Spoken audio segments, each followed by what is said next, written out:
ضلالة وكل ضلالة في النار. أعوذ بالله السميع العليم من الشيطان الرجيم.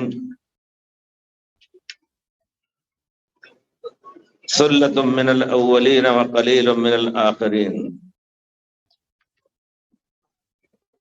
وكنتم أزواجا ثلاثة فأصحاب الميمنة فما أصحاب الميمنة وأصحاب المشأمة ما أصحاب المشأمة والسابقون السابقون أولئك المقربون في جنات النعيم. سورہ واقعہ کی آیتیں ہیں. اللہ رب العزت نے قیامت کا ذکر کیا ہے، آخرت کا ذکر کیا ہے. اس کے بعد اللہ تعالیٰ نے فرمایا وَكُنْتُمْ أَزْوَاجًا ثَلَاثَةً، تین قسم کے لوگ ہو جاؤ گے.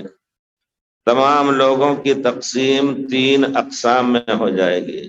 وَكُنْتُمْ أَزْوَاجًا ثَلَاثَةً، پہلے جو لوگ ہیں فَأَصْحَابُ الْمَيْمَنَةِ مَا أَصْحَابُ الْمَيْمَنَةِ، داہنے طرف کے لوگ.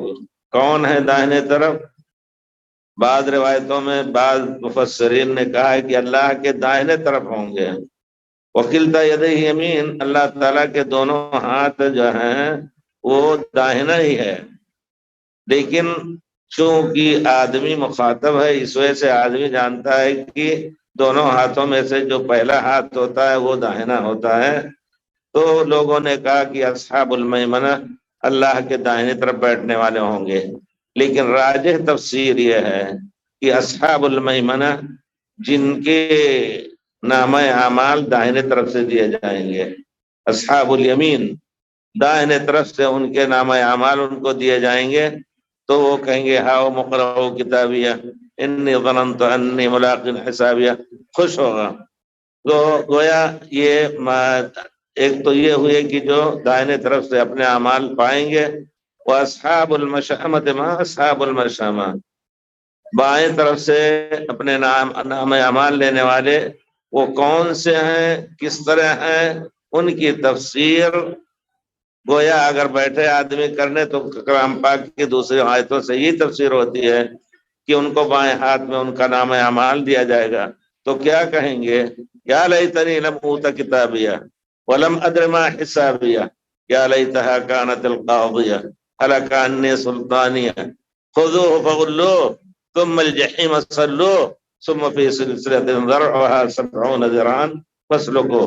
تو یہ ما اصحاب المیمنہ ان کو اللہ تعالیٰ اپنی نعمتوں میں جنت میں رکھے گا، اصحاب المشأمہ کو جہنم میں ڈالے گا. تو اسی لیے کہا ما اصحاب المیمنہ، کون ہے وہ لوگ جن کا ذکر آگے گزر چکا، پیچھے بھی آئے گا. پھر انہی میں سے کچھ لوگ ہیں والسابقون السابقون، تیسرے قسم کے لوگ جو ہیں جو ہر نیک کام میں سبقت کرنے والے ہیں. والسابقون السابقون اولئک المقربون، وہ اللہ کے زیادہ قریب ہوں گے، اللہ کے رسول کے قریب ہوں گے. فی جنات النعیم، نعمتوں والی جنتوں میں. تو گویا یہ تین قسم کے لوگوں میں تقسیم ہو جائیں گے لوگ، یا تو جنت والے ہوں گے یا جہنم والے ہوں گے. جنت میں بھی درجات نیچے اوپر، اور آخری درجہ قرآن کی کتنی آیتیں ہیں؟ 6736 یا 636، اتنے درجے کلام جنت میں ہیں اونچے. حافظ قرآن کے بارے میں آپ نے حدیث سنی ہوگی کہ اللہ تعالیٰ کہے گا اقرا ورقا ورتل، پڑھو قرآن، ترتیل کرتے جاؤ اور چڑھتے جاؤ. فَإِنَّ مَنزِلَتَكَ عِنْدَ آخِرِ آیَةٍ تَقْرَؤُهَا، آخری آیت جو پڑھو گے قرآن کی تو وہاں تمہارا اونچا درجہ ہے. اس کا معنی یہ ہے کہ اس میں بھی جنت والے بھی درجات ہیں جیسا کہ ہے، اسی طرح جہنم میں بھی درجات ہیں. ان المنافقین فی الدرک الاسفل من النار، اور کچھ لوگ ہوں گے جن کے عذاب ہلکے ہوں گے. ابو طالب کے بارے میں، پیارے رسول کے چچا کے بارے میں کسی نے کہا اللہ کے رسول آپ کے چچا آپ سے بڑی محبت کرتے تھے، آپ نے ان کو کیا فائدہ پہنچایا؟ ایمان نہیں لائے، آپ نے کیا فائدہ پہنچایا؟ کہا میری وجہ سے اللہ تعالیٰ نے وعدہ کیا ہے کہ میری وجہ سے قیامت کے دن ان کو لحظہ من النار، بہت ہلکی آگ میں ان کو اللہ تعالیٰ لحظہ کہتے ہیں وہ پانی جو ٹخنوں کو بھی نہ بھگائے، ٹخنوں تک نہ پہنچے، پانی جیسے برابر کھیت ہو، برابر زمین ہو، اس میں پانی ہو، چلتے ہوئے ٹخنوں تک بھی نہ ڈوبے، صرف قدم ڈوب رہے ہوں، تو اس طرح ہلکے عذاب میں وہ رہیں گے پیارے رسول کی وجہ سے۔ ایک روایت میں ہے کہ یلبسو نعلین من النار، جہنم کے 2 نال پہنائے جائیں گے، جوتے پہنائے جائیں گے، یغلی منہما دماغو، ان سے ان کا دماغ کھولتا رہے گا، اللہ المستعان۔ تو بھائیوں، جنت اور جہنم کا ذکر اللہ نے ذکر کیا ہے، اور یہ ذکر جو ہے ترغیب اور ترہیب کے لیے ہے۔ اللہ تعالیٰ چاہتا ہے کہ ہمارے بندے ہماری طرف رغبت کریں، جو ہماری نعمتیں ہیں ان کو حاصل کرنے کے لیے دنیا میں بھی کوشش کریں، آخرت میں بھی کوشش کریں۔ اور اللہ نے واضح کر دیا کہ اگر تم ہماری دعوت کے خلاف چلو گے، ہمارے احکام کے خلاف دنیا میں چلو گے، تو پھر تمہیں ہم جہنم میں ڈالیں گے، اور جہنم کے یہ احوال ہیں۔ اس میں سے کچھ لوگ انہی سابقین، اولئک المقربون، سابقین بھی ہیں جو اللہ سے زیادہ قریب ہوں گے۔ بعض علماء کا کہنا ہے کہ رسول سے قریب ہوں گے، اللہ اور رسول سے قریب ہونا بھی اللہ سے قریب ہونے کے معنی میں ہے۔ اولئک المقربون، جو قریب سے قریب ہوں گے، قریب کر دیے جائیں، مقرب، اللہ ان کو قریب جگہ دے گا اپنے، فی جنات النعیم، نعمت کی جنتوں میں۔ تو یہ اللہ تعالیٰ نے لوگوں کو بتا دیا ہے کہ بھائی کبھی قرآن کی خصوصیت ہے، یقیناً قرآن کا سمجھنا مشکل نہیں ہے، جیسا کہ اللہ نے وعدہ کیا ہے وَلَقَدْ يَسَّرْنَا الْقُرْآنَ لِلذِّكْرِ فَهَلْ مِن مُدَّكِرٍ۔ اگر آدمی عام عربی جانتا ہے، ثانوی تک کی عربی اگر پڑھے ہے، تو یقیناً آسانی سے قرآن کو سمجھ سکتا ہے۔ ٹھیک ہے، کچھ ایسی آیتیں ہیں جو 500 600 یا 550، جن کو آیات الاحکام کہا جاتا ہے، جس میں وضو کے حکم ہے، اسی طرح اور صلاۃ کے احکام ہیں، اور دوسرے احکام عورتوں کے بارے میں ہے، نفاس، یہ سب چیزیں، ان کو چھوڑ کر کے ہر کلمے کا سمجھنا آسان ہے۔ شرط یہ ہے کہ ہم عربی تھوڑی سی سیکھ لیں۔ بچے جو ہیں، میں آپ کو مثال دیتا ہوں، یقیناً کہ چھوٹے بچے، ابھی ہمارا تجربہ ہے، بچہ 4 سال 5 سال کا تھا، اس کو بیٹھا دیا تھا کلام پاک پڑھنے کے لیے، بعض مرتبہ پوچھتا ہے بڑی عجیب عجیب چیزیں، تو ہم نے کہا تم ادھر ادھر سمجھ گئے؟ کہاں یہ سمجھ گیا؟ کہتا ہے اس کا معنی کیا ہوا؟ ایسے ہی کہتا ہے۔ تو کہنے کا مطلب ہے کہ اگر وہ آدمی تھوڑی بھی عربی جانتا ہے، اور اللہ تعالیٰ نے ہر چیز میں لوگوں کے درجات رکھے ہیں، لوگوں کے درجات، نحن قسمنا بینہم معیشتہم، ٹھیک ہے، کچھ لوگ کم پڑھے ہوں گے، کچھ ان سے زیادہ پڑھے ہوں گے، ہر ایک علی قدر علم ہی انشاءاللہ قرآن سے فائدہ اٹھا سکتا ہے۔ نہیں تو کم سے کم ترجمہ، جب خلافت پھیلی دور دور تک، تو مسلمانوں نے سب سے پہلے ترجمہ کا طریقہ اختیار کیا، ان کو شریعت کو سمجھانے کے لیے ترجمہ کا۔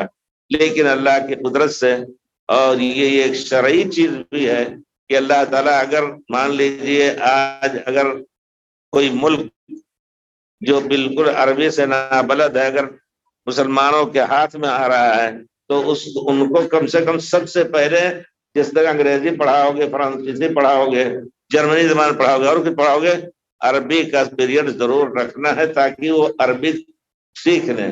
تو خلفائے راشدین نے انتظام کیا، بڑے بڑے جو عجم تھے وہی سب سے بڑے بڑے زبان کے اور قواعد زبان کے عالم نکلے۔ عجیب ہے، ابن منظور افریقی ہیں، اور اسی طرح متقدمین میں سے سیبوئے ہیں، اخفص ہیں، یہ سب اجمی تھے، لیکن انہوں نے قرآن کو اور سمجھنے کے لیے ایک ایک لفظ کی ترکیب، ایک ایک لفظ کا معنی عربوں کی زبان میں ڈھونڈ ڈھونڈ کر کے نکال کر کے کتابوں میں داخل کیا۔ آپ عجیب تعجب ہوتا ہے، اسی وجہ سے کہتے ہیں کہ اسلام میں کسی خاص خاندان کی اجارہ داری نہیں ہے دین سمجھنے کے لیے۔ بعض جیسے اب ہندو مسلک میں دیکھا، ہندو دھرم میں دیکھا ہے، ان کے یہاں وہ جو برہمن ہوتے ہیں وہی وید پڑھ سکتے ہیں، نیچے والے اگر پڑھیں گے تو ان کو مارا بھی جائے گا، ان کے آنکھ میں، ان کے کان میں آنک، آنک کا معنی وہ رانگا ڈالا جائے گا۔ یہ پرانی کتابوں میں ان کے کیا ہے، وہ تھا بھی ایسا، اور اب بھی ایسے حالات ہوتے ہیں کہ اگر مندر میں گھس گیا تو اس کو مار مار کے بے حال کر کے نکالتے ہیں۔ لیکن اور قرآن ان کا دھرمی کتاب پڑھنے کے لیے وہی برہمن لوگ ہوتے ہیں۔ اسلام میں یہ تفریق ہرگز نہیں ہے۔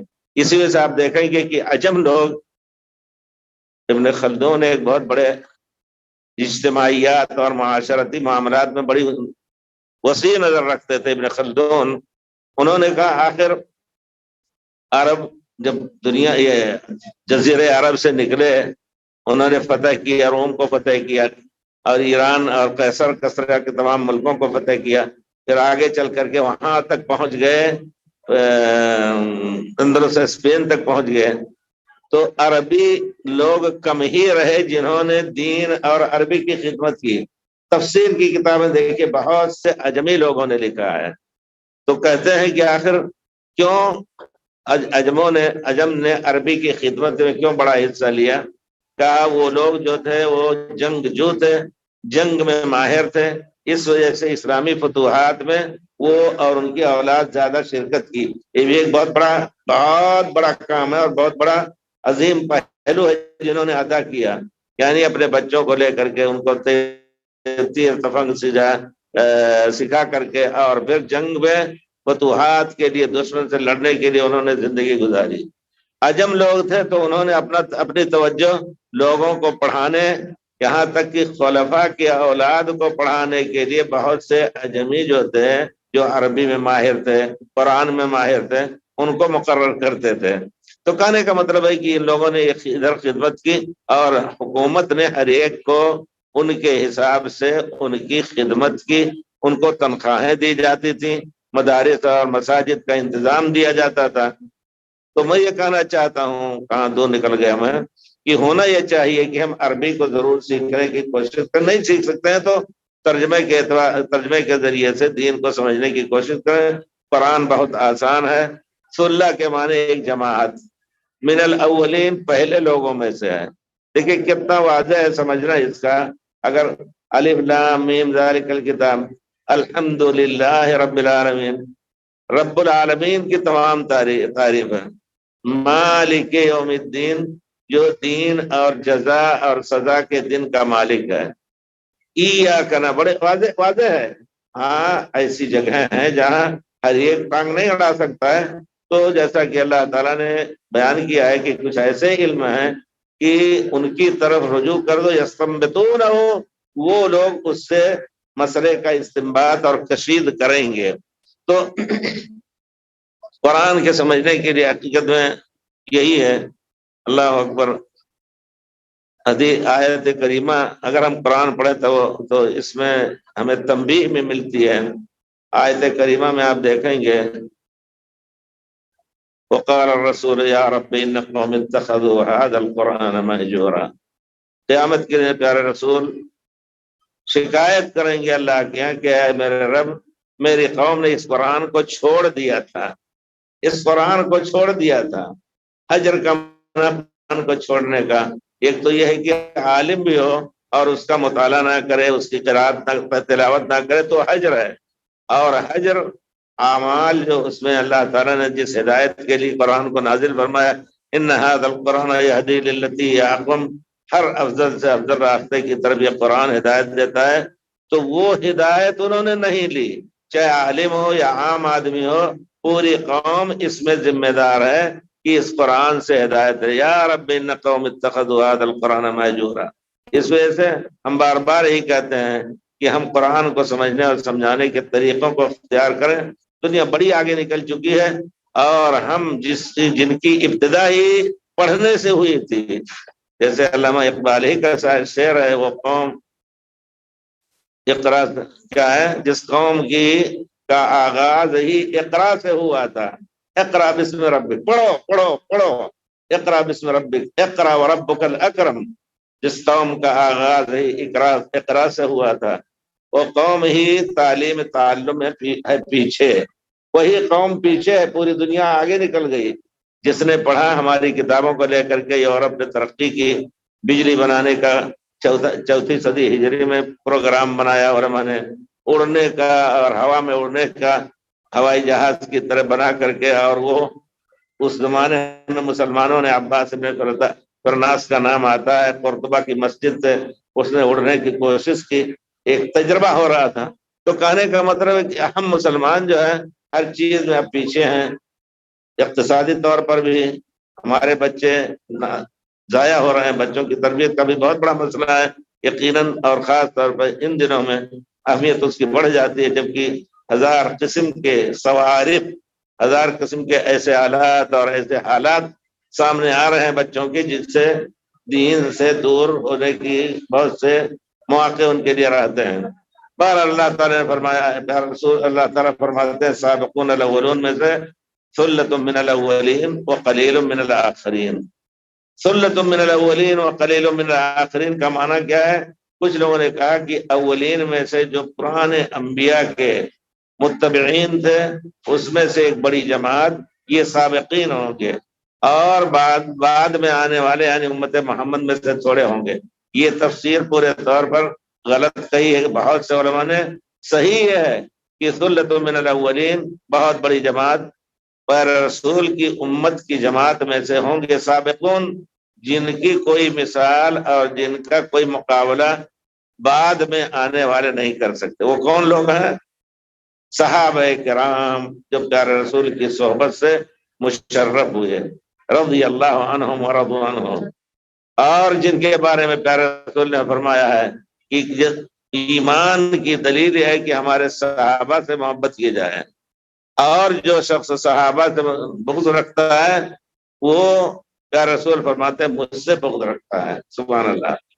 اب آپ سوچیں کہ امت میں کتنے لوگ ایسے ہیں جو صحابہ سے بڑی یعنی قدر رکھتے ہیں۔ اس طرح کا ایک قوم جو اپنے کو رافضی یا شیعہ کہتے ہیں، انہوں نے تو پورے طور پر تمام صحابہ کو کافر کہہ دیا، جن کے بارے میں اللہ کی شہادت ہے ثلۃ من الاولین، بڑی جماعت ہوگی جو آگے بڑھ کر کے کام کرنے والے نیکیوں میں، اور وہ اللہ کے قریب ہونے والے ہیں، وہ صحابہ کرام ہیں۔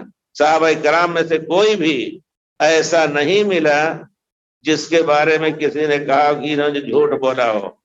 ان کے ایمان کا درجہ اتنا اونچا تھا کہ عام آدمی، عام صحابی جن کا کوئی ذکر نہیں آتا ہے حدیثوں میں، ابو بکر، عمر، عثمان اور بلال اور عبداللہ بن مسعود، ان سب کے علاوہ ماہس بن مالک ایک آدمی تھے اسلمی، انہوں نے زنا کر لیا۔ فطری تقاضا، آدمی کمزور ہوتا ہے، صحابی تھے پیارے رسول کے، تو ساتھ میں پیارے رسول کے چلتے پھرتے یا آپ سے بیعت کی تھی، زنا کر لیا تو انہوں نے آ کر، کوئی گواہ نہیں تھا، کوئی کھینچ کر کے ان کو لے کے نہیں آیا کہ چلو پیارے رسول کے پاس تمہاری شکایت کرتے ہیں، نہیں، خود ان کا ایمان پہاڑ کی طرح اتنا اونچا تھا، اتنا بڑا ایمان تھا کہ ان کو چین سے بیٹھنے نہیں دیا، اس ایمان نے بیٹھنے نہیں دیا۔ آ کر کے مجلس مبارک میں حاضر ہوتے ہیں، کھڑے ہو کر کے پیارے رسول کے پاس کہتے ہیں یا رسول اللہ طہرنی، اے اللہ کے رسول مجھے پاک کر دیجئے، یعنی زنا جیسی نجاست اور خباثت میں مبتلا ہو گیا، طہرنی یا رسول اللہ، مجھے پاک کر دیجئے۔ پیارے رسول نے چہرہ پھیر لیا دوسری طرف۔ لفظ عربی کا اتنا واضح ہے معنی میں، فَتَنَحَّى إِلَىٰ وَجْهِ رسول اللہ صلی اللہ علیہ وسلم، اس ناحیے اور اس چہرہ اس طرف آئے جس طرف پیارے رسول نے چہرہ کیا ہوا تھا۔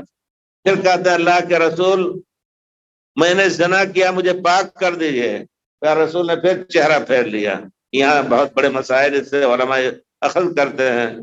پھر جب انہوں نے بار بار اصرار کیا تو پیارے رسول نے یوں ہی جلدی میں نہیں کہا کہ لے جاؤ یہ شادی شدہ ہیں، ان کو پتھروں سے مار کر کے ان کی جان لے لو، نہیں، آپ نے پورے طور پر تحقیق کی۔ جانتے ہو زنا کیا ہے؟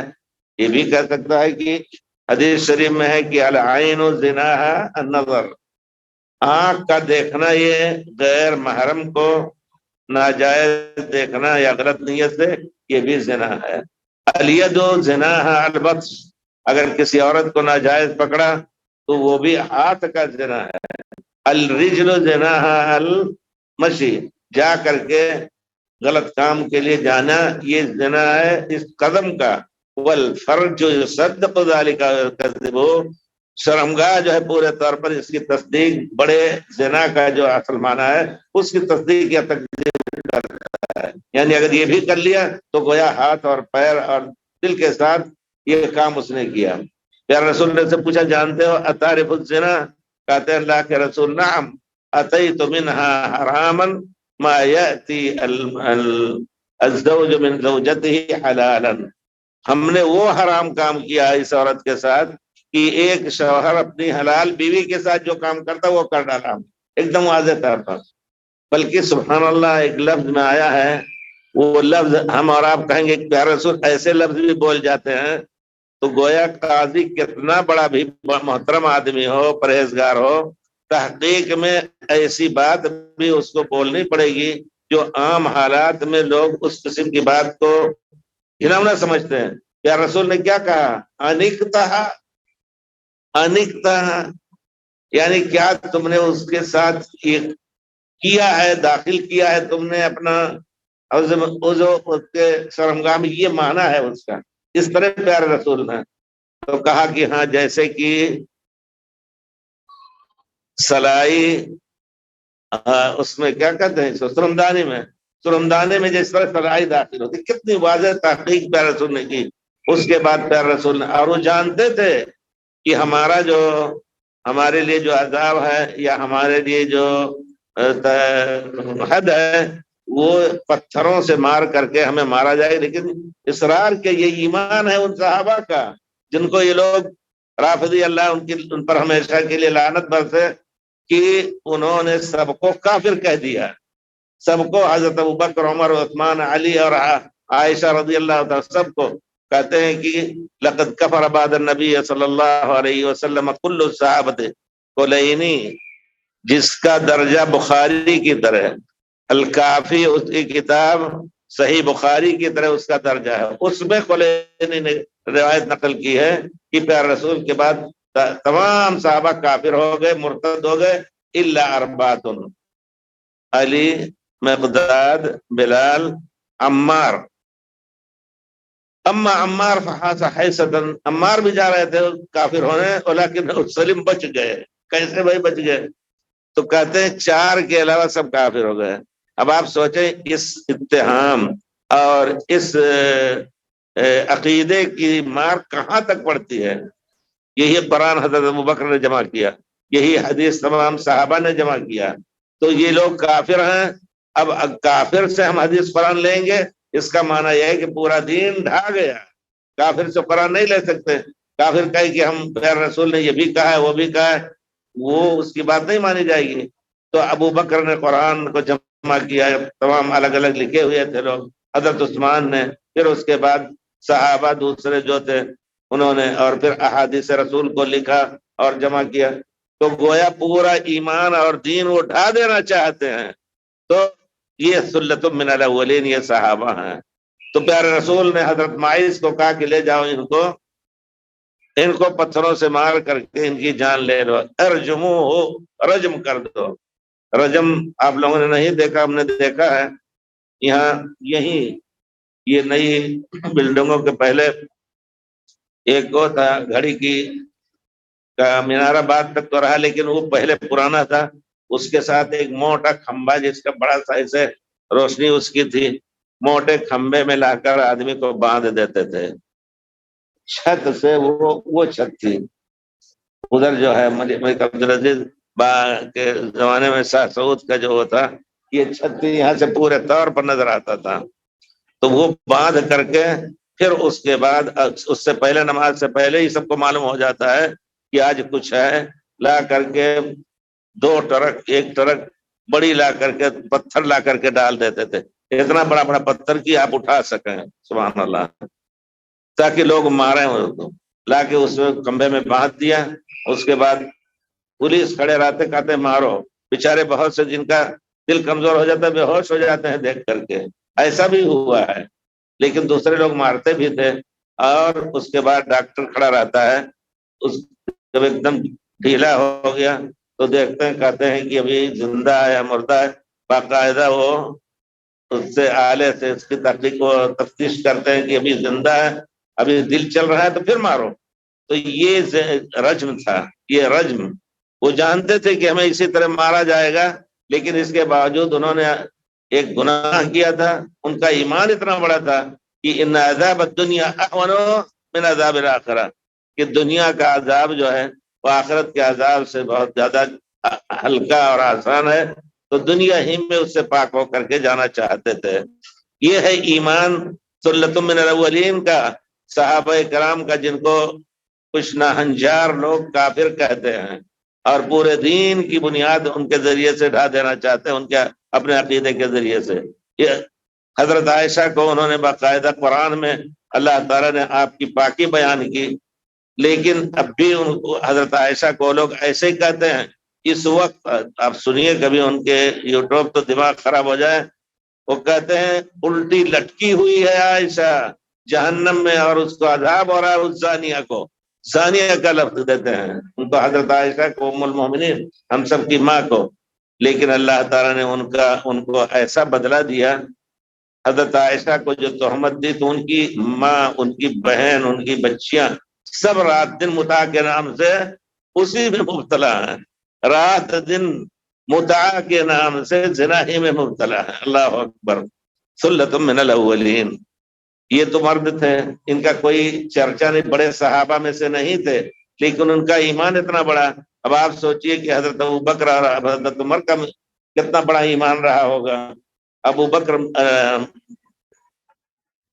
مزنی ایک راوی ہیں تابعی، وہ کہتے ہیں کہ اگر پوری دنیا کے ایمان کو لے کر کے حضرت ابوبکر کے ایمان سے وزن کیا جائے تو حضرت ابوبکر کا ایمان بھاری ہو جائے گا۔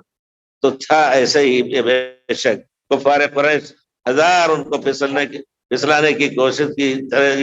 جب معراج کا قصہ ہوا کا دیکھو، تمہارے صاحب کہتے ہیں رات بھر میں پیارے رسول صلی اللہ علیہ وسلم یہاں سے بیت المقدس گئے، بیت المقدس سے ساتواں آسمان پر گئے، فجر سے پہلے یہاں پہنچ گئے، تو جا کر کے کہتے ہیں آج تو ابوبکر پھسل ہی جائیں گے۔ کیا کہتے ہیں، دیکھا نہیں کیا کہہ رہے ہیں تمہارے صاحب محمد صلی اللہ علیہ وسلم کا، کیا کہا اس طرح کہا ہے کہ رات میں ہم گئے اور بیت المقدس سے ہو کر کے ساتواں آسمان سے ہو کر کے پھر ہم فجر سے پہلے یہاں پہنچے۔ کہا اگر پیارے رسول کہہ رہے ہیں تو سچ کہہ رہے ہیں، سچ کہہ رہی، اسی وجہ سے ابوبکر صدیق کہا گیا کہ وہ سچائی میں اور سچ ماننے میں دین کو وہ سب سے آگے تھے۔ سلۃ من الاولین، یہ تو اور مرد تھے، عورتیں بھی اس طرح تھیں جن کا ذکر اگر اس قصے میں نہ ہو تو شاید حدیث وغیرہ کی روایت میں ذکر آتا ہی نہیں ہے۔ اسی طرح جوہینیہ عورت بھی تھی، ان کا بھی ایک قصہ تھا، پیارے رسول نے ان کو رجم کیا۔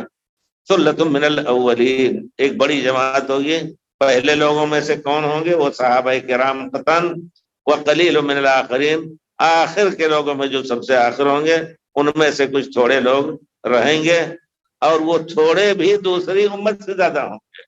یہ بھی ایک ہے، صحابہ کرام اور تابعین اعظام اور جو پہلے کے لوگ ہیں ان کی ایک بڑی جماعت کے ساتھ ساتھ آخر میں بھی بہت سے لوگ سابقون ہوں گے۔ سابقون کا ذکر ہے، جنت میں تو بہت سے جانے والے، لیکن جو اللہ کے خاص مقرب ہوں گے تھوڑے لوگ ہوں گے آخر کے لوگوں میں سے، امت محمد صلی اللہ علیہ وسلم میں سے، اور وہ تھوڑے لوگ بھی تمام امت کے لوگوں میں سب سے زیادہ ہوں گے، تمام امت کے لوگوں میں سے سب سے زیادہ ہوں گے۔ وقلیل من الاخرین، یا کہتے ہیں پیارے رسول صلی اللہ علیہ وسلم فرماتے ہیں، حدیث شریف میں ہے، خیر القرون قرنی ثم الذین، ای الناس خیر، کون سب سے افضل ہیں پوچھا لوگوں نے، تو پیارے رسول نے فرمایا کہ جو میرے ساتھ میرے زمانے میں ہے۔ پیارے رسول کا زمانہ بعثت سے لے کر کے اور 10-11 ہجری تک، پھر جتنے صحابہ تھے اس زمانے میں، آخری صحابی کا انتقال ہوا ہے 110 ہجری میں، وہ پورا پیارے رسول کے زمانے سے ان کا شمار ہوتا ہے۔ قرن 100 سال کو کہتے ہیں، لیکن یہاں ایک قسم کے لوگ جو ہے ایک وصف سے متصف، صحبت سے متصف کتنے دن تک لوگ رہے؟ تو گویا 100 سال تک رہے، 110 تک، 110 میں آخری صحابی عامر بن طفیل یہ وفات پائے ہیں۔ اس کے بعد پھر تابعین کا زمانہ ہے، ثم الذین یلونہم، پیارے رسول نے فرمایا کہ پھر سب سے افضل وہ لوگ ہوں گے جو ہمارے صحابہ کے شاگرد ہوں گے، ہمارے صحابہ سے علم لیا ہوگا، یعنی تابعین جن کو ہم کہتے ہیں۔ ثم یجیء قوم ثم الذین یلونہم، ایک روایت میں اور ہے کہ تیسری بیچ جو آئے گی تبع تابعین کی، وہ لوگ بھی اچھے ہوں گے۔ یہ خیر القرون کے نام سے 3 صدیوں کو خیر القرون کا نام دیا گیا ہے۔ ثم یجیء قوم، اس کے بعد فساد زیادہ شروع ہوگا، تسبق شہادت احدہم یمینہ ویمینہ شہادتہ، کہ وہ گواہی دینے کے لیے قسم کھا کر کے سب سے پہلے گواہی دینے کے لیے تیار ہو جائیں گے جھوٹی، یا پھر بغیر طلب کے گواہی دینے کے لیے تیار رہیں گے، جیسا کہ بخاری شریف کے لفظ ہے یشہدون ولا یستشہدون، ان سے شہادت اور گواہی طلب نہیں کی جائے گی، لیکن کہیں گے ہم تمہارے لیے گواہی طلب کریں گے۔ 2 آدمیوں میں اختلاف، ان کا اختلاف ان سے بھی ہے، آ کے کہیں گے ہم تمہارے ساتھ ہیں، جھوٹی گواہی یا سچ گواہی جو کچھ ہے ہم تمہاری دیں گے، وہ طلب نہیں کر رہا ہے۔ اس کا معنی یہ ہے کہ یہ خود ان کے دل میں کھوٹ ہے، اس آدمی کو نقصان پہنچانے کے لیے گواہی کے لیے تیار ہیں۔ یقیناً یہ ایک چیز ہوتی ہے، لا استشہدون، ان سے طلب نہیں کیا جائے گا لیکن گواہی دینے کے لیے وہ تیار رہیں گے۔ تو پیارے رسول صلی اللہ علیہ وسلم کے زمانے کے جو لوگ تھے وہ سب سے افضل ہیں۔ ان احادیث کی کوئی پرواہ ان لوگوں کو نہیں ہے جو ہمارے پیارے رسول کے ساتھیوں کو کافر کہتے ہیں۔ کافر کہتے ہیں، وہی میں کہتا ہوں کہ لیکن ایسے لوگ بھی اس زمانے میں ہیں، ہمارے انڈیا، پاکستان، پوری دنیا میں پھیلے ہوئے ہیں، جو کہتے ہیں کہ سب سے افضل حکومت اگر اس زمانے میں اسلامی حکومت ہے تو کون سی ہے؟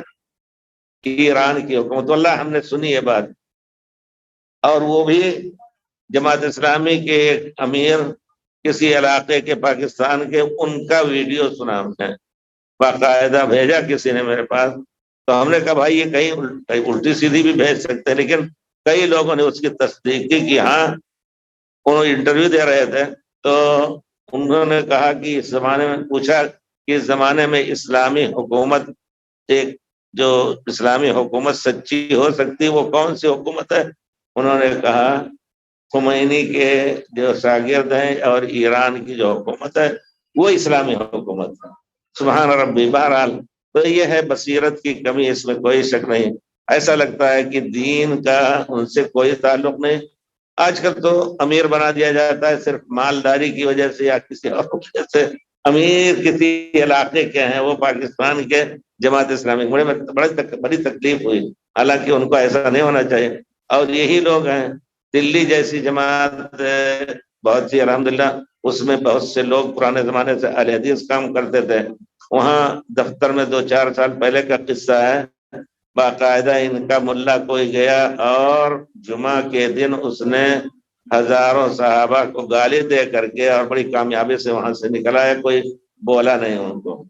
دلی کے ایمبیسی، ایران کی ایمبیسی سے آیا ہوا کوئی آدمی، یہ سب حقیقتیں ہیں جن کو ہم طلبہ نوٹ کر لیتے ہیں کہ وقت ضرورت کام آئے، اس میں کوئی شک نہیں، یہ سب حقائق ہیں۔ اور اگر بغیر تحقیق کے کوئی بات بولی جائے تو اللہ کے گھر میں بہت خطرہ ہے، اس وجہ سے ہم بار بار کئی لوگوں سے اس کو پوچھ کر کے، کہیں ایسا نہ ہو کہ جھوٹ کوئی بھیج دے، ایسا بھی تو ہو سکتا ہے، اور ہم اس کو نقل کریں تو ظلم ہوگا۔ تو بہرحال یہ چیز ہے، ثلۃ من الاولین وقلیل من الآخرین، آخر کے لوگوں میں سے کچھ تھوڑے لوگ ہوں گے جو سابقون اولین ہوں گے، لیکن جنت میں جانے والے اونچے آخری درجے کے نہ ہوں، لیکن اولے والا میں جنت میں داخل ہونے والے ہمارے پیارے رسول کی امت کی بہت بڑی خوشخبری ہے۔ امت کے لوگ زیادہ سے زیادہ ہوں گے، اور ایک زمانہ آئے گا، پیارے رسول نے فرمایا کہ فتنوں کا زمانہ ہوگا، للعامل منہم اجر 50 منکم، اے صحابہ ایک زمانہ آئے گا تو آپ لوگ تو اس وقت الحمدللہ دین بفضل اللہ مکمل ہو چکا، یہ اور فتح ہو گئی مسلمانوں کی، اور اسلام پورے جزیرے عرب میں پھیل گیا، امن پھیل گیا۔ لیکن ایک زمانہ آئے گا فتنے کا کہ کوئی اس زمانے میں اگر 50 تم لوگوں سے 50 آدمیوں کا ایک آدمی جو کام کرے گا 50 آدمیوں کے کام کے یا ان کی عبادت کے برابر اس کا عمل ہوگا۔ ابھی تو وہ زمانہ نہیں آیا ہے۔ اس حدیث سے معلوم ہوتا ہے کہ ابھی فتنے اور کیا آئیں گے، جیسا کہ حدیث شریف میں فتنے اتنا تیزی اور اتنی قوت سے آئیں گے امت محمد پر کہ آدمی صبح کو مومن رہے گا، شام کو کافر ہو جائے گا۔ اللہ تعالی ہم سب کو اس قسم کے زمانوں سے بچائے، اور پیارے رسول دجال کے فتنے سے پناہ مانگتے تھے، اللہ تعالی ہر قسم کے فتنوں سے ہمیں بچائے، اس کے بارے میں ہم پناہ مانگتے رہیں۔ اسی طرح حدیث شریف میں ہے، حضرت عبداللہ ابن مسعود کہتے ہیں کہ ہم لوگ پیارے رسول کے پاس بیٹھے ہوئے تھے خیمے میں، پیارے رسول نے فرمایا اترضون ان تکونوا ربع اہل الجنہ، کیا تم اس پر راضی ہو کہ جنت کے چوتھائی لوگوں میں سے تمہارے لیے ہی جنت ہو، تم میں سے چوتھائی لوگوں کو جنت میں داخل کر دیا جائے؟ کہتے اللہ کے رسول یہ تو بہت اچھا ہے، ہاں ہم اس پر راضی ہیں۔ اب آپ سوچیں کہ صحابہ کرام کو اس معنی میں یہ کہنا ان کے لیے مطلب اس سے راضی ہوئے کہ حضرت آدم، نوح اور تمام جتنے انبیاء ہیں ان کے بھی ماننے والے رہیں اور حواری رہیں، جیسا کہ پیارے رسول نے فرمایا خالص مخلص عمل کرنے والے ان کے دین پر گزرے ہیں۔ تو اب اگر سب کو اکٹھا کر لیا جائے تو وہ اور زیادہ ہو جائیں گے، ہم چوتھے ہو جائیں تب بھی کافی ہے۔ پیارے رسول نے پوچھا کہ کیا اتنا تم راضی ہو کہ تم جنت کے لوگوں میں سے چوتھائی تمہارا حصہ ہو؟ کہتے ہیں نعم یا رسول اللہ۔ پھر پیارے رسول پوچھتے ہیں اترضون ان تکونوا ثلث اہل الجنہ، کیا جنت کے لوگوں میں سے تہائی تم ہو، اس پر راضی ہو؟ کہتے ہیں اللہ کے رسول راضی ہیں ہم، جی ہاں۔ پھر آپ فرماتے ہیں اترضون ان تکونوا شطر اہل الجنہ، جنت میں آدھے لوگ تم امت محمد کے ہو، اس پر راضی ہو؟ تو کہتے ہیں اللہ کے رسول یہ تو بہت اچھی چیز ہے، کیونکہ پیارے رسول نے فرمایا ہے کہ ان الجنت لا يدخلها الا نفس مسلمہ، صرف مسلمان ہی جنت میں داخل ہوگا۔ وما انتم فی اہل الشرک الا کالشعرۃ البیضاء، پیارے رسول فرماتے ہیں کہ تمہاری مثال شرک والوں کے مقابلے میں تعداد میں ایسے ہی ہے جیسے کالے بیل کے جلد پر یا اس کے اوپر سفید کالا ہے لیکن ایک بال اس میں سفید ہے۔ تمہاری مثال یہی ہے کہ پہلی قوم بہت زیادہ ہوگی، اس میں تم ایک ہوگے، ایک بیل کے بال کے ایک بیل کے کالے بیل کے ایک بال کے برابر، اس کے باوجود تم جو ہے آدھا ہوگے انشاءاللہ، آدھا ہوگے۔ اس کا معنی یہ ہے کہ الحمدللہ امت محمد کافی ہوگی۔ اسی وجہ سے پیارے رسول نے فرمایا کہ شادی کرو ایسی عورت سے زیادہ بچے دے، اور شادی بچے کی نیت سے کرو۔ او کسارت شارت السودا بھی جلد الثور احمر، یا کالا بال ہو سرخ بیل کے پیٹھ پر یا پیٹ کے چمڑے پر۔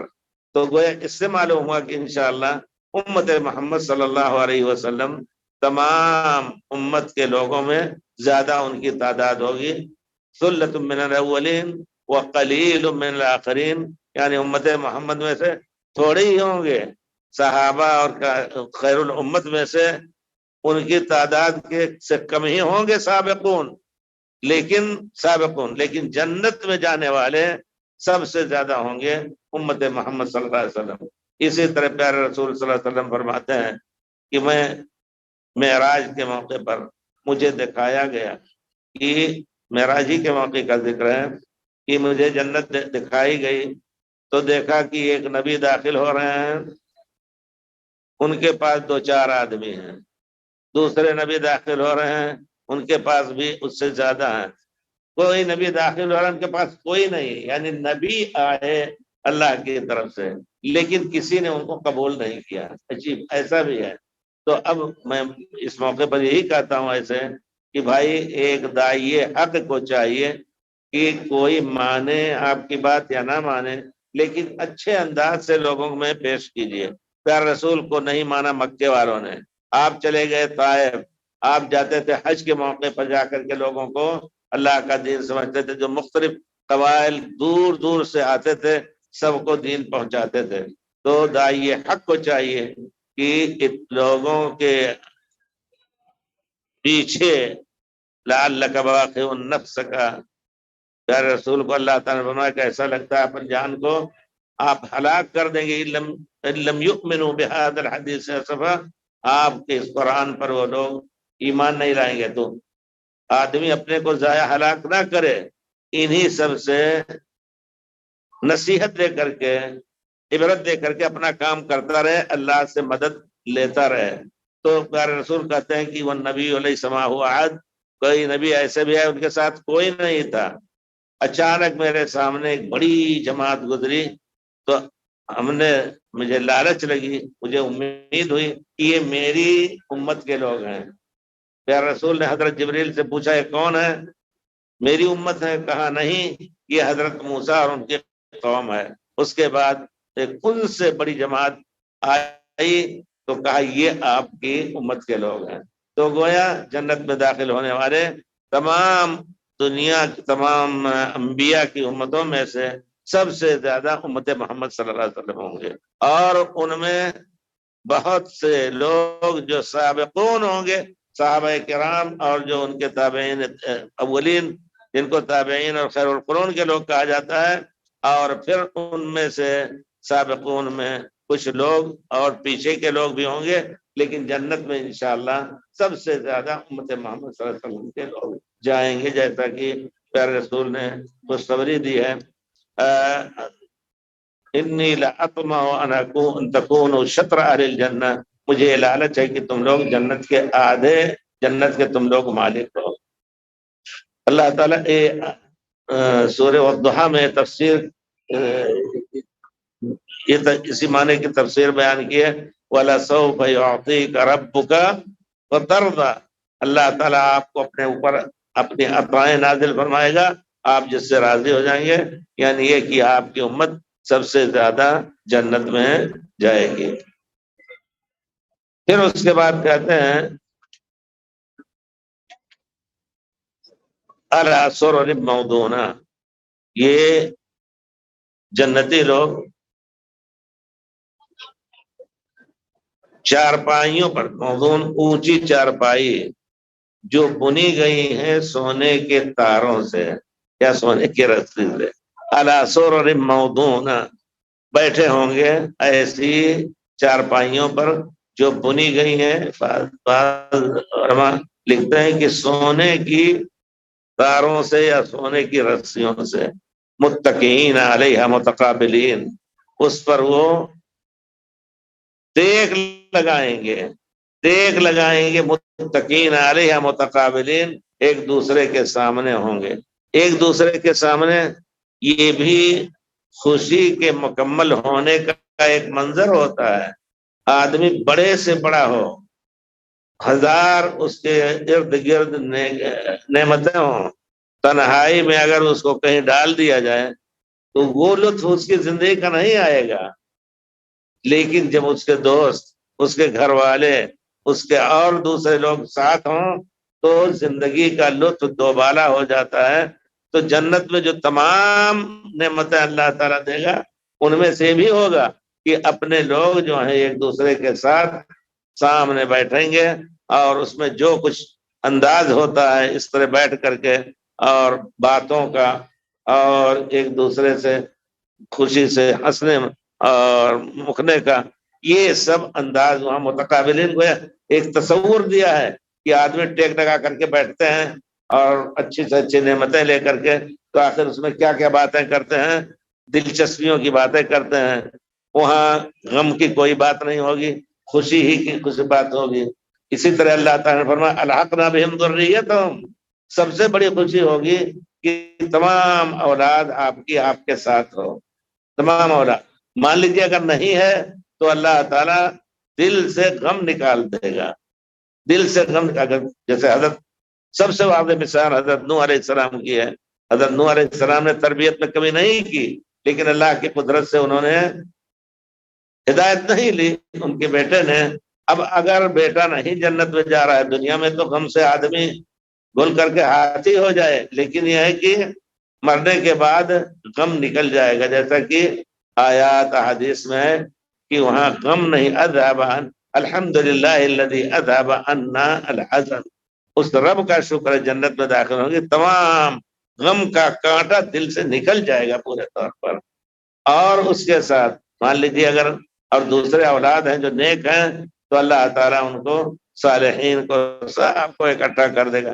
کتنی دلچسپ زندگی رہے گی اس وقت وہاں، دنیا کی جتنی نعمتیں کوئی سوچ سکتا ہے وہ نعمتیں اللہ تعالیٰ دے گا۔ آگے ذکر بھی آتا ہے، گوشت بھی ہوگا، فواکہ بھی ہوں گے، سب کچھ ہوگا۔ پھر وہاں اکٹھا بیٹھ کر کے ہم تو اس کی معمولی مثال ہم جب دیکھتے ہیں، اللہ کا شکر ہے جب بچے بچیاں سب اکٹھا ہوتے ہیں گھر میں جمعہ کے دن یا اور کوئی دن، ہمارے گھر میں وہ شیخ جانتے ہیں تو بڑا ہنگامہ رہتا ہے، بڑا اچھا لگتا ہے۔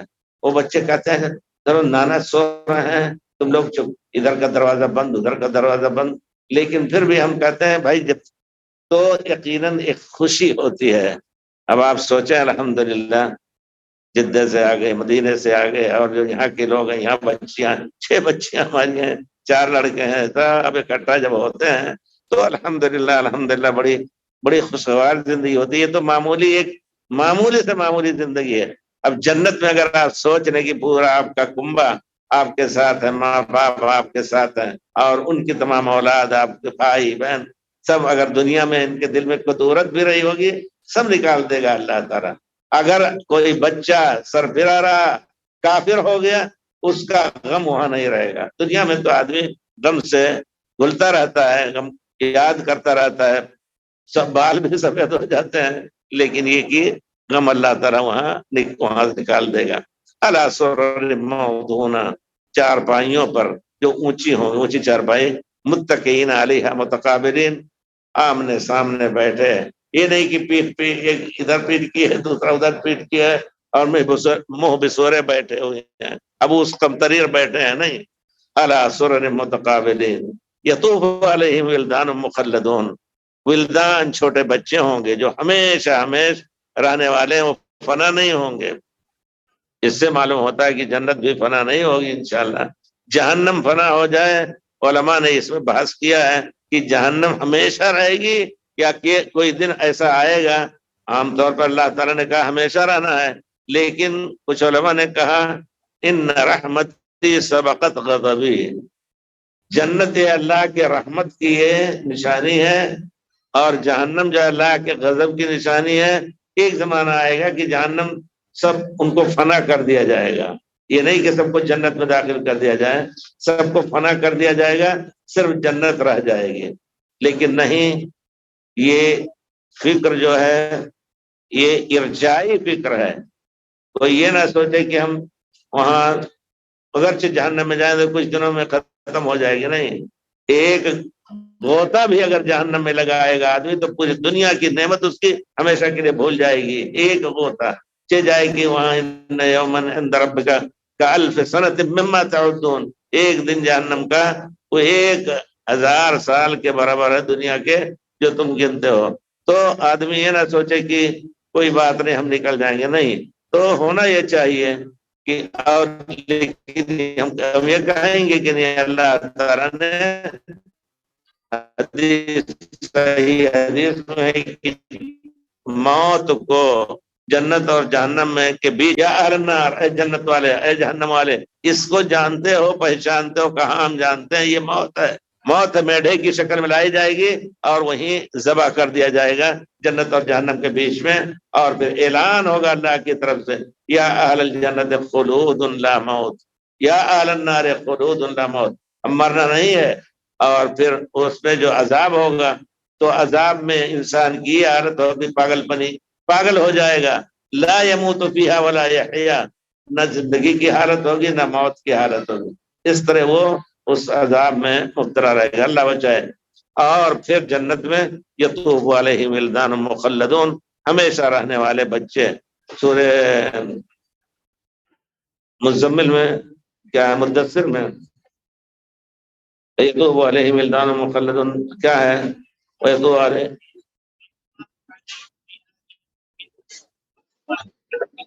قوارير من فضة قدروها تقديرا ويسقون فيها كأسا كان مزاجها كافورا عينا يشرب بها عباد الله يفجرونها تفجيرا ويطوف عليهم ولدان مخلدون اذا رأيتهم حسبتهم لؤلؤا منثورا.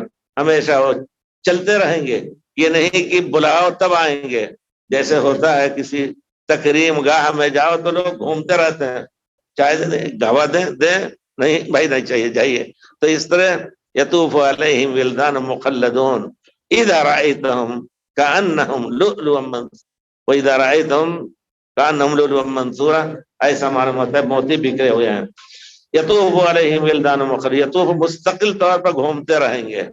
آدمی کسی چیز کی اشتہا نہیں رکھتا ہے، لیکن جب دیکھتا ہے کہ اچھے سے اچھا پھل لا رہے ہیں پیش کر رہے ہیں تو کچھ نہ کچھ تو اس میں سے تھوڑا سا تواضع کر ہی لے گا.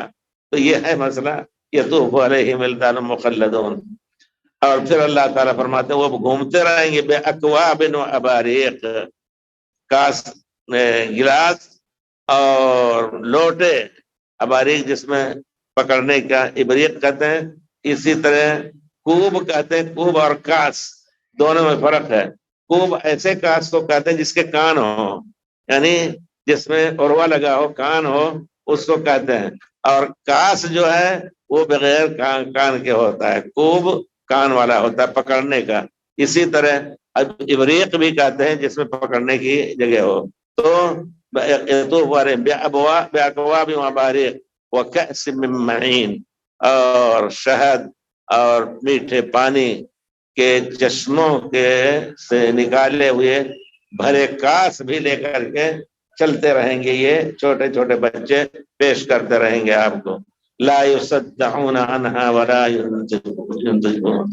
یہاں کنایا ہے، اشارہ ہے کہ اس کاس میں کیا کیا چیزیں ہوں گی، جیسا کہ سورہ محمد میں اللہ تعالیٰ نے فرمایا ہے خمر لذت للشاربین، شراب بھی ہوگا جنت میں، شراب ہوگا. حدیث شریف میں ہے کہ جس نے دنیا کی شراب پی نہیں چھوڑا، اس نے ادمان کیا ہمیشہ پیتا رہا، وہ جنت کی شراب سے محروم ہوگا.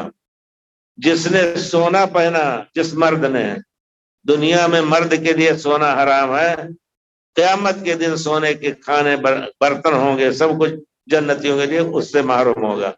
جس نے ریشم کے کپڑے پہنے، جو ریشم اصلی ہوتا ہے، یعنی جو کیڑے سے نکلتا ہے، یہ نہیں کہ وہ جو کسی اور چیز سے بناتے ہیں تاکہ وغیرہ سے چمکیلا نہیں، ریشم جو ریشم کے شہتوت پہ جینے والے کیڑے ہوتے ہیں اس سے بنایا جاتا ہے. اگر وہ دنیا میں استعمال کرے، پیارے رسول نے فرمایا کہ قیامت کے دن وہ اس سے محروم رہے گا. تو یہاں اشارہ ہے وَكَأْسٍ مِّن مَّعِينٍ، شراب بھی پئیں گے اور شراب کی چشمے جو ہیں بہیں گے، جس کو پی کر کے آدمی دنیا میں شراب پی کر کے عقل کھویا جاتا ہے اس کا، یا سر درد ہوتا ہے، ان سب کا کوئی عارضہ نہیں ہوگا جنت کی شراب میں. لا يصدعون عنها ولا ينزفون، ان میں سر درد نہیں ہوگا اور نہ اس سے وہ بے ہوش ہوں گے یا عقل ان کی جائے گی، نہ ان کی عقل صحیح سالم رہے گی، بلکہ جنت کا کوئی بھی پھل، کوئی بھی پانی پی کر کے مزید انسان کو طاقت ملے گی، مزید انسان کو طاقت ملے گی. اس وجہ سے آپ سوچ رہے ہیں کہ یہ سب کھانے اچھے اچھے جو ملیں گے اس کا کچھ تو اثر ہوگا، آدمی کے اوپر اثر رہتا ہے کھانے کا. تو اس کو میں ابھی ہی بیان کر دوں. پیارے رسول نے فرمایا، کہا کہ کسی نے پوچھا اتنی حوریں ہوں گی مردوں کے لیے تو کیا اس کی طاقت وہ رکھیں گے؟ پیارے رسول نے فرمایا ہر ایک کو 30 مرد کی طاقت ملے گی، ہر ایک کو جنت میں 30 مرد کی طاقت ملے گی. اللہ نے ہر چیز کا سبب رکھا ہے، یوں ہی اللہ تعالیٰ دے سکتا ہے، لیکن یہ سب کھانے بھی تو بھڑکانے والے ہیں نا، شہوت کو یا اس طاقت کو، اس میں کوئی شک نہیں. اسی وجہ سے آپ جانتے ہیں کہ پڑھنے میں ہم لوگ جو پڑھتے ہیں کہتے ہیں کہ نواب لوگوں کی زندگی جو گزرتی تھی، ایک پاؤ چڑیا کا سور جس کو کہتے ہیں، گوریا کا ایک پاؤں دماغ، اسے ناشتہ کرتے تھے وہ۔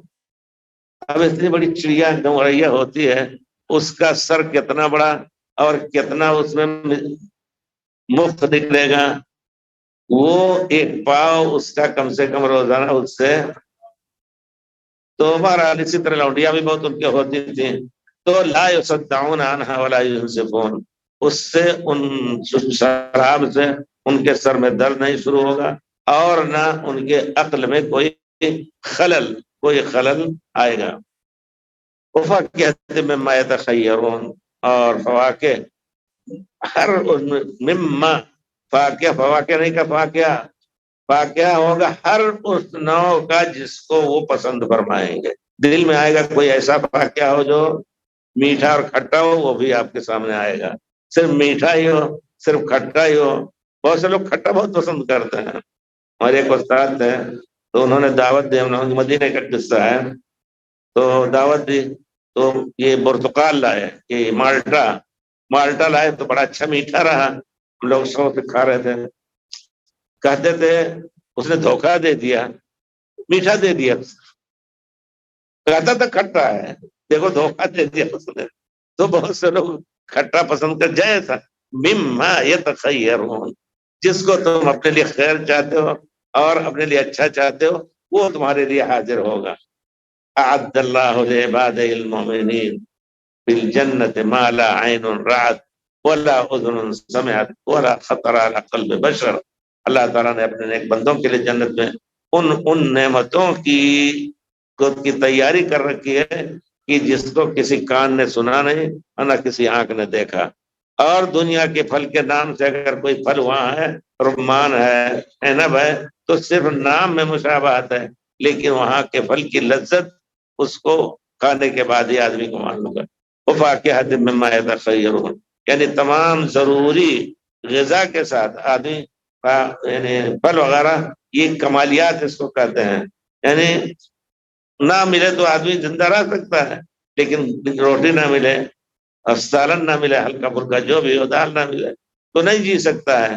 تو اللہ تعالیٰ ہر قسم کے ضروری اور غیر ضروری بھی جو ہیں تمہارے لیے وہ نعمت اللہ تعالیٰ وہاں مہیا کر رکھا اللہ تعالیٰ نے۔ حدیث شریف میں ہے،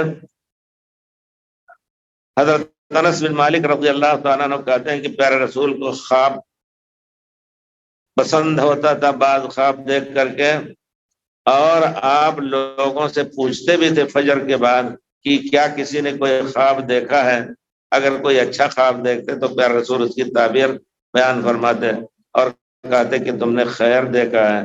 ایک عورت آئی اور کہتی ہے اللہ کے رسول، ایسا لگتا ہے کہ میں سو رہی ہوں، میرے پاس کچھ لوگ آئے اور مجھے مدینے سے نکال کر کے جنت میں لے گئے، مجھے مدینے سے نکال کر کے جنت میں لے گئے، تو میں نے ایک آواز سنی، تو جنت کی طرف سے ایک آواز آئی کسی چیز کے گرنے کی، پتھر جیسی چیز کے گرنے کی، تو ہم نے دیکھا کہ اس میں فلاں اور فلاں 12 آدمی جو ہیں وہ جن کو پیارے رسول نے، دیکھیے پیارے رسول نے بھیجا تھا جہاد کے لیے، کہا تھا کچھ لوگ آئے کسی علاقے سے، انہوں نے کہا کہ میرے علاقے کے کچھ لوگ مسلمان ہو گئے ہیں، آپ کچھ علماء کو بھیج دیجئے تاکہ ان کو دین سکھائیں۔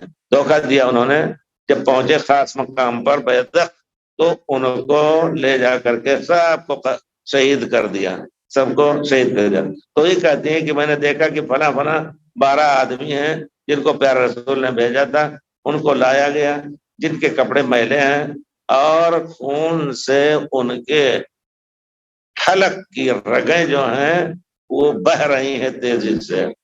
تو کہا گیا کہ ان کو لے جاؤ بیزخ نہر کی طرف، تو اس میں وہاں ڈالے گئے، پھر وہاں سے نکلے تو ان کے چہرے چاند کی طرح چمکنے لگے، اور پھر لائے گئے ایسا برتن، ایک صحفہ جس کو کہتے ہیں، تشت کی طرح، اس میں کھجور تھی، اس کھجور کو انہوں نے کھایا اور پھر اس کے بعد کوئی بھی کھجور الٹتے تو اس میں دوسرے نوع کا فاقہ ملتا، کھجور الٹتے لیکن اس میں دوسرے قسم کا پھل ملتا، اس کو کھایا انہوں نے اور ہم نے بھی ان کے ساتھ کھایا۔ وَأَكَلْتُ مَعَهُمْ وَجَاءَ الْبَشِيرُ فِي تِلْكَ السَّرِيَّةِ، کہتے ہیں کہ اس ٹولی جس کو پیارے رسول نے جس فوج کو بھیجا تھا، آپ نے چھوٹی فوج تھی، ان کی طرف سے آدمی آیا تو کہتے ہیں کہ کچھ ایسا ہوا کہ میرے ساتھ جو ہے دشمنوں نے ہم لوگوں کے ساتھ غداری کی، تو فلاں فلاں جن کو 12 آدمیوں کا ذکر کیا عورت نے، وہ شہید ہو گئے۔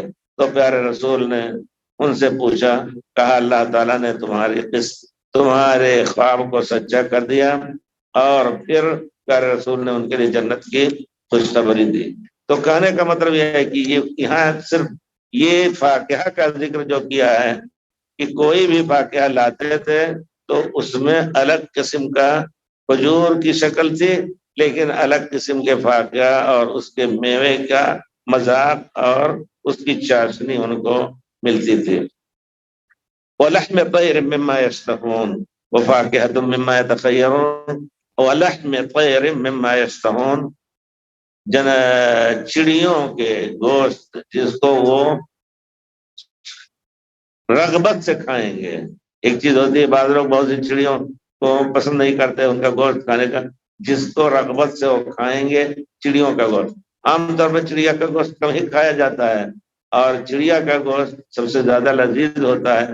ہم لوگ تو بچپن میں گلیل گھڑتا بہت چلتا تھا، گلیل گھڑتا اور کافی شکار کرتے تھے۔ اللہ اکبر، اللہ اکبر، اللہ اکبر۔ ہمارے ایک ساتھی تھے، ایک مرتبہ گرمی میں گھر پہ آ کر کے ایسے بیٹھا، کٹہل کا درخت تھا، اور آئی بیچاری وہ چھوٹی چڑیا جس کو ہم لوگ سرگوٹی کہتے ہیں، وہ آئی ایسے ایسے ہانپ رہی تھی، نیچے ہی بیٹھی، فوراً انہوں نے مارا اور وہ فوراً وہیں گر گئی، ذبح کیا۔ ان کی ماں نے اس کو دیکھ لیا، رو رو کے بے حال ہو گئی۔ اب بچے کہتے شیطان تم نے کیا کیا، بیچاری کہاں سے اڑ کے آئی تھی اور اس کو مار دیا، رو رہی ہے بیچاری، کہتے تمہارے دل میں رحم نہیں۔ تو بچپن میں اللہ تعالیٰ معاف کرے اس طرح شکار بہت کیا کرتے تھے ہم لوگ۔ تو چڑیا کا جو گوشت ہے یقیناً وہ بہت ہی لذیذ گوشت ہوتا ہے، اور بہت لوگوں کو شوق بھی ہوتا ہے، صرف کھانے کا شوق نہیں ہوتا، لیکن لحم طیر مما یشتہون، شکار کا شوق ہوتا ہے۔ وَلَحْمِ طَيْرٍ مِّمَّا يَشْتَهُونَ، قیامت کے دن جنت میں ان کو چڑیوں کے گوشت جن کو کھانا پسند کریں گے وہ بھی اللہ تعالیٰ ان کو ان کے لیے مہیا کریں گے۔ انس بن مالک رضی اللہ تعالیٰ عنہ فرماتے ہیں، کہتے ہیں کہ پیارے رسول سے پوچھا گیا مل کوثر، انا اعطیناک الکوثر، ہم نے آپ کو کوثر کی نعمت دی، وہ کیا ہے کوثر؟ پیارے رسول فرماتے ہیں ذاک نہر آتانی اللہ، وہ نہر ہے ایک جس کو اللہ نے ہمیں دیا ہے جنت میں، جس کا پانی دودھ سے زیادہ سفید اور عسل شہد سے زیادہ میٹھا ہے، اور اس کے لیے اس کے ساتھ فیہا طیر اناقھا کعناق الجزر، اس میں اس کی تفسیر یہ کی گئی ہے کہ اسی کے پانی کے ساتھ ان کو چڑیوں کے گوشت کھانے کو ملیں گے، اناقھا ان کی گردنیں، کعناق الجزر اونٹ کے گردن کی طرح ان کی گردنیں موٹی، یعنی موٹی اور کافی چربدار جس کو کہتے ہیں لذیذ۔ قال ہمارے نہر نائم، یہ تو بہت ہی نرم ہے۔ پیارے رسول نے فرمایا اس کو کھانے والے اور ہی زیادہ نعمت والے ہوں گے۔ صلی اللہ علیہ وسلم وعلى آل إبراهيم إنك حميد مجيد، اللهم بارك على كما باركت على إبراهيم، اللهم رب هذه الدعوة التامة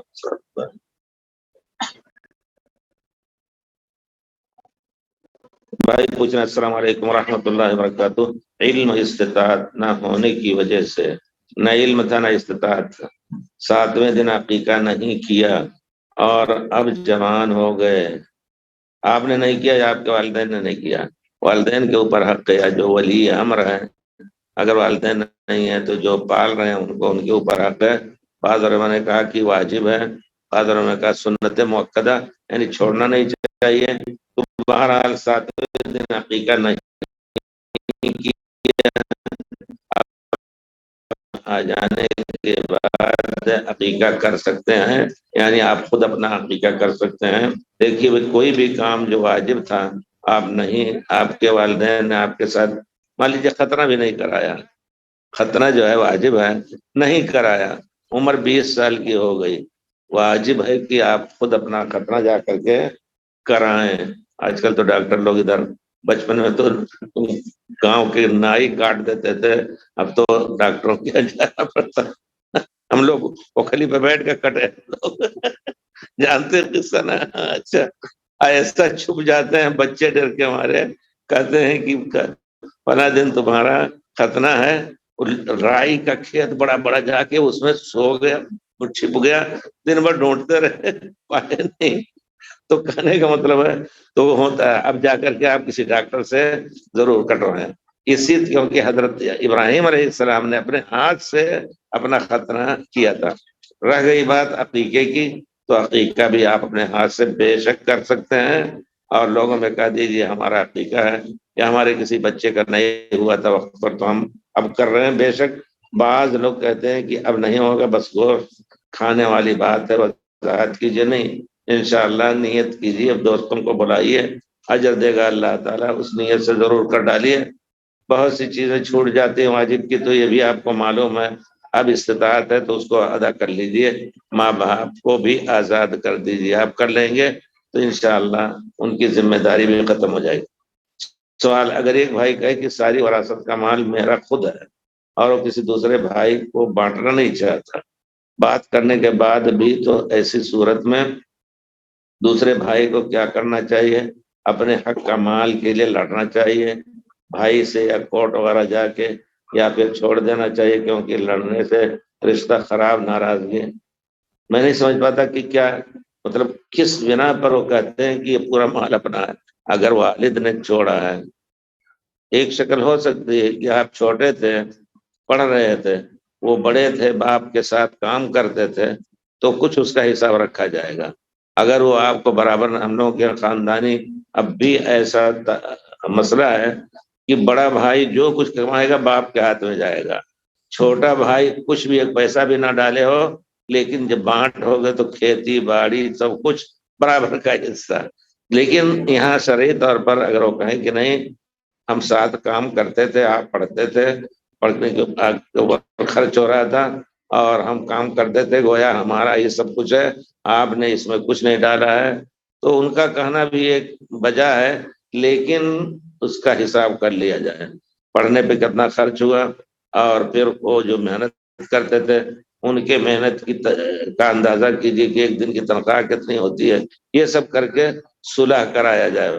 اس میں کچہری بھی ہو سکتی جس کو کہتے ہیں کہ محاکمہ اور ایک صلح، کچہری سے پہلے صلح کر کے اور مسئلے کو ختم کرنے کی کوشش کیجیے، کیونکہ کچہری آج کل کہیں بھی ہے، اگر نہیں الحمدللہ تو بہت سختی ہو گئی ہے، پرانے لوگوں کا پکڑ پکڑ کر کے وہ جو کبھی غلطی کی تھی، کبھی رشوت وغیرہ کی، ان سب کو جیل میں ڈال رہی ہے حکومت یہاں کی، الحمدللہ بہت اچھی چیز ہے۔ لیکن دوسرے ملکوں میں ہم دیکھتے ہیں کہ کچہری کے لوگ رشوت لے کر کے الٹا سیدھا کر دیتے ہیں، حق کو ناحق کر دیتے ہیں۔ اس وجہ سے وہاں جانے سے پہلے آپ مدد لیجئے قوم کے عقل مند بزرگوں سے، اور صلح کر کے جس طرح ختم ہو جائے وہ سب سے اچھا ہے۔ جیسا کہ آپ نے تو سوچا ہے کہ لڑنے سے اچھا چھوڑ ہی دیا جائے تاکہ رشتہ داری نہ خراب ہو۔ نہیں، کوئی نہیں کہتا کہ آپ اپنا حق چھوڑ دیجئے، حق طلب کیجئے، لیکن یہ ہے کہ لڑ جھگڑ کر کے نہیں، گالی گلوچ نہیں، بس یہ ہے کہ لوگوں سے مل ملا کر کے صلح سپاٹا۔ یہ شریعت کا ایک بہت بڑا قانون ہے، لیکن لوگ استعمال نہیں کرتے ہیں، یہاں تک کہ کوئی آدمی اگر اچانک فاقہ کرنے لگا، اس کا مال سب ڈوب گیا، تو پیارے رسول نے فرمایا کہ 3 آدمی قوم کے عقل مند کھڑے ہوں اس کے لیے اور کہیں کہ فلاں جو ہے اس کی بڑی دکان تھی، سب کچھ ہوا، آپ لوگوں کو نہیں معلوم کیسے ضائع ہو گیا، لیکن یہ ہے کہ اب وہ فاقے سے گزر رہا ہے، آپ دیجئے اس غریب کو، ہم لے جا کر کے دیں گے، اس غریب کے لیے دیجئے۔ تو اس طرح کا قوم کے لوگوں کو کھڑا ہونا چاہیے۔ ہر مسئلے میں تو بہت سے مسائل حل ہو سکتے ہیں، طلاق، نکاح اور دوسرے بہت سے مسائل ہیں۔ اللہ آپ کو جزائے خیر دے، لیکن کورٹ میں ہرگز نہ جائیے، کیونکہ کورٹ مشکل ہے کہ غیر اسلامی ہے، اس کو کہنے میں شرم نہیں کرنا ہے، غیر اسلامی ہے، اس وجہ سے رشوت اور سب کچھ، اور اسی پر کیسے جی رہے ہیں، مسلمان بھی ہوتے ہیں لیکن حرام کھا کر کے ڈرتے نہیں ہیں۔ اللہ بڑا تعجب ہوتا ہے، پیارے رسول نے فرمایا ہے کل جسم غذی بالحرام فالنار اولی بہ، حرام مال سے جو جسم بھی غذا پایا ہو تو جہنم اس کا زیادہ حقدار ہو، جہنم میں جائے گا۔ اللہ بچائے، اللہ تعالیٰ۔ ہم جہاں تک جانتے ہیں تاکید ہے پیارے رسول کی، واجب ہے، واجب کا معنی ہے فرض ہے، اس کا کرنا چھوڑنا جان بوجھ کر کے گناہ ہوگا۔ علامہ ابن تیمیہ وغیرہ کی بھی یہی تحقیق ہے انشاءاللہ کہ واجب ہے۔ جی جی، 7ویں دن سب سے افضل ہے، نہیں تو کسی دن بھی 14 دن پر یا 21 دن کا قید نہیں ہے، سال 2 سال کے بعد جب بھی موقع ملے کر ڈالیں اس کو انشاءاللہ۔